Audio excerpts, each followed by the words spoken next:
Solo queuing. We've all done it and we all hate it equally. Whenever I hear advice from pros, content creators, and just random people on the internet, the one thing they all say is to not solo queue. While they're not wrong, not everyone has the option to put together a team to climb the ranks. Some of us have busy schedules, unpredictable ones, or maybe we just don't have friends that play Valorant at all. At that point, they just say something silly like thoughts and prayers only, but I want to be the exception. I have been solo queuing ever since I started playing competitive games, since that's my only option, and I understand how soul draining it could be. So instead of giving pointless generic advice like aim for the head or do aim laps, because we know, and we've heard it for at least 1,000 times, I want this video to actually help other solo queuers like myself enjoy the game while dealing with what solo queuing usually throws at us. To be clear, I am not some radiant prodigy with 10,000 hours, but what I do have is a lot of solo queue experience with ranks ranging from silver to diamond, and I want to share some advice to make your journey a bit easier and more enjoyable. My first recommendation is to learn as many maps and agents as you can. You can't be that guy that only plays 1 or 2 agents and dodges all the maps they're trash at, because you will eventually have to play in those environments, and once you do, you don't want to be completely clueless and unintentionally throw the game. Learning more maps increases the chances of you getting good matches and opportunities to win games against those that just don't like or know the map at all. Increasing your agent pool also reduces or even eliminates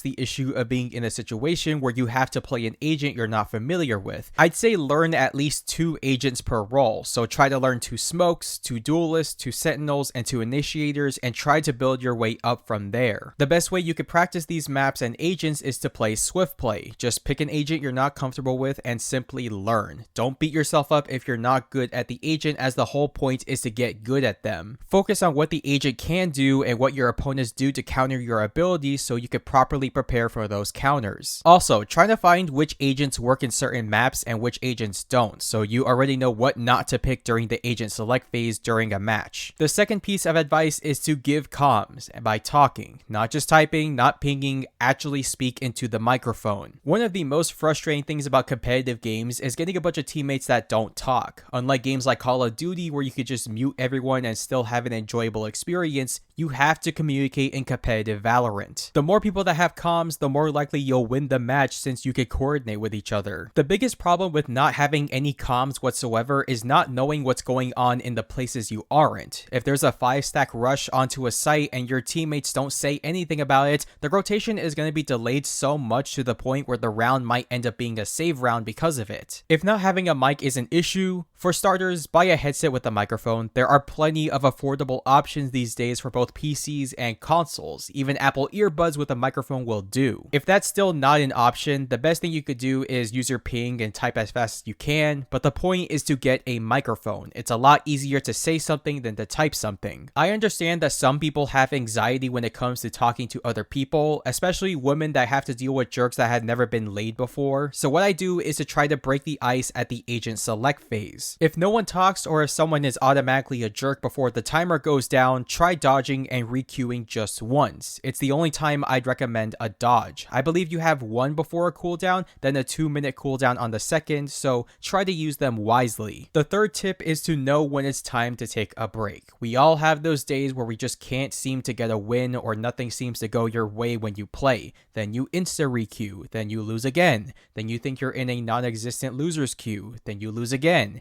and before you know it, you're 2 ranks lower than where you started. Try to realize as soon as possible that maybe it's time to take a break. It sounds pretty simple, but trust me, it's harder when you're in the heat of the moment. How you take a break depends on you. For me, if it's not too bad, I just play Swifts or unrated and just use that as practice. If I still get stressed and frustrated over them, I just play an entirely different game or simply do something else other than gaming. Maybe I'll take my frustrations out on the gym. Maybe I'll cook something and watch a movie, or I'll work on another video. The point is to just stay away from playing the game until you stop getting frustrated over it. The fourth tip is to take care of yourself. I know this one sounds really weird, so let me explain. One thing I've learned over the years of competing in esports, both as a free-for-all Halo player and back when I was playing CSGO for my high school, is that the better you treat yourself, the better you'll perform. It's one of those things that esports shares with traditional sports, and what I mean by taking care of yourself is sleeping a good amount and not eating too much junk food. Working out is a bonus since it can help build energy, dexterity, and hand-eye coordination in the long run. Now, I'm not saying you have to be Pasha biceps ripped with less than 5% body fat, but at the same time, you can't get away with being the stereotypical obese kid with a diet of Mountain Dew and Doritos. Fix your diet if you know it's bad, try to get a normal amount of sleep, try to start working out, and I guarantee you'll see a difference. Science has shown that the healthier your body is, the better your mind will be. Esports is very much a mental sport. If your mental is chalked, you will struggle, so reduce that by taking care of your body. No matter what happens, you could at least praise yourself for simply taking care of yourself, which is something that half the American population fails to do. And don't take that too personally, I am American, I'm just stating facts. The final piece of advice for this video is to accept the "it is what it is" mentality. Even if you do everything I recommend in this video correctly, there's still a lot of luck involved when solo queuing. Sometimes you get brain dead teammates, sometimes one of them disconnects, sometimes they troll, sometimes either you or a teammate just isn't performing as well as they should, or maybe your opponents are just built different. Whatever the case may be, Valorant and games like it are team games. Contrary to popular belief, you can't just solo carry your way out of every situation. All it takes is one teammate to make or break a game. You could be either of those outcomes, but it could also be the random you were queued with. You can't really expect a coordinated team when the game is choosing 4 random teammates for you. I've had games where I've dropped upwards of 30 kills but still lost simply because my teammates couldn't hold a site to save their lives and relied on me to play a 1v5 retake every other round. It's the reason why the #1 answer to solo queuing is to not do it in the first place. People know how terrible of an experience it could be, but like I said in the beginning of the video, for some of us, it's the only option we have. Accepting that the odds are most likely not going to be in your favor can help mentally prepare you for any loss or any inconvenience that comes your way. So that is going to be it for today's video. What are your guys' thoughts on all the advice I just gave? Let me know down in the comments below. I hope you enjoyed the video. Leave a like, subscribe for more content,